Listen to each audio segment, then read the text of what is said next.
Amos, another minor prophet with a major impact. The book of Amos is an anthology, a collection of prophecy of prophetic oracles given during the reign of Jeroboam the second of Israel and Uzziah of Judah.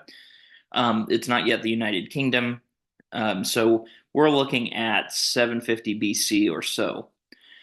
But it does seem that it was these prophetic oracles were later compiled into this book, Amos, during exile, so 200 years later, though the oracles themselves were probably given by Amos. So that gives you a little bit of an idea of the timeline. So Amos is a prophet, of course, but he's from Tekoa, which is the hill country outside of Jerusalem, about 10 miles. Um, and this was not the rich suburbs. Amos was surrounded by poor farmers. And so this is where Amos comes from, and then he comes to Jerusalem to give his prophetic oracles. So Amos accuses Jeroboam the second, the king, of getting himself and his rich friends richer off the backs of poor farmers. Um, and that's kind of the whole crux of Amos is the rich are getting richer, the poor are getting poorer, and this is not in line with the way God wants things to be.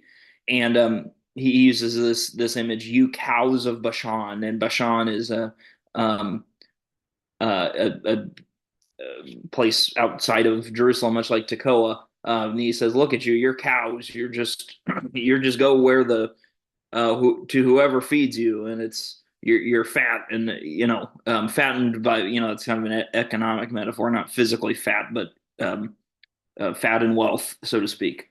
He calls the king a cow, and all his friends a cow, and so he's not Mr. Nice Guy, Amos, and he warns this prosperity will not last, and God's going to punish this. He sort of infers there's going to be a military invasion, and lo and behold, here it comes. Um, at this time, the Northern Kingdom had not yet gone into, had not been invaded by the Assyrians, and they kind of thought, wait, no, it'll never happen to us. And well, it happened. So the big kind of message that comes out of Amos is um, that he says God doesn't want your worship if you mistreat the poor, right? You can't do these things together. Mistreating the poor and worshiping God, that doesn't go together. Your worship is hollow, he says. And it's this message of social justice that just rings loud and clear throughout. It's very clear what Amos is getting at. And so for Amos, we start to see this in a few different prophets, but for Amos, um, the prophet is this voice of moral clarity for the nation.